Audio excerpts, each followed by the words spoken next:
Hello, welcome to the Electrostatic Forces and Coulomb's Law Lab.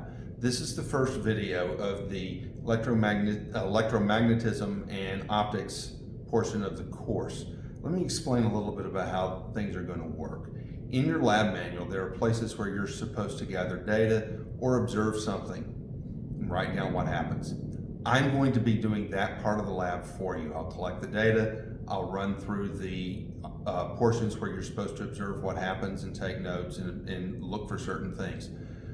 What I won't do is I won't do the calculations, the predictions, I won't answer the questions, I won't draw the diagrams for you. That you'll need to do on your own. Often that's going to take place in between the videos.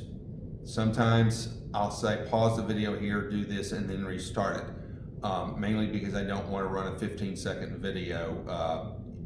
That just isn't a good use of the time.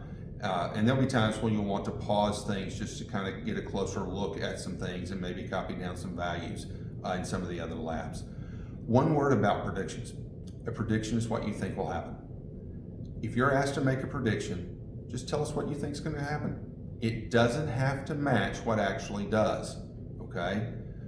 If you tell us what you think is going to happen, you've given us the correct answer, because a prediction means what do you think is going to happen. You will not lose points if your prediction does not match what actually happens when you perform the experiment or make the measurement or what have you, okay? If you don't take the question seriously, then you will lose points. But as long as you are taking the question seriously and telling us honestly what you think will happen, you will be fine. We don't expect you to know everything when you walk in the door. If you did, you wouldn't need to take this class. So let's begin. The first section, Exploration 1.1, involves charging by contact. This is an electroscope. Your manual will talk about the leaves of the electroscope. That would be this little rod that rotates about this pivot. The word leaf comes from an earlier style or earlier design of an electroscope where two little leaves or strips of aluminum foil were hung from a hook connected to a wire or some other type of conducting material. That terminology has persisted even though the design has changed. So if your manual says leaf, or if I say leaf, when we're referring to electroscope, this little rod right here is what we mean. Now, I'm going to take a piece of PVC, I'm going to take a piece of fur, I'm going to rub the fur on the PVC, and I'm going to touch the PVC to the electroscope. Let's do that again. That didn't get a very good reaction.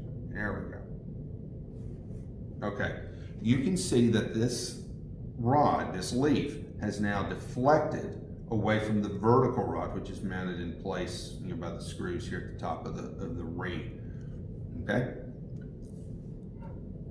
Part B, that was part A, and there's some questions you'll need to answer when we're done with the video here in this part. Part B says to touch the top of the electroscope with a metal rod. Oops, there we go.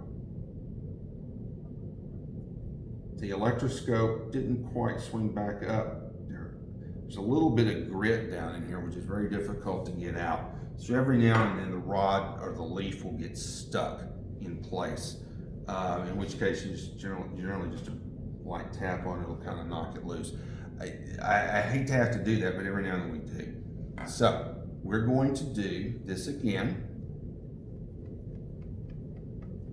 We'll touch the top of the electroscope with the charged rod.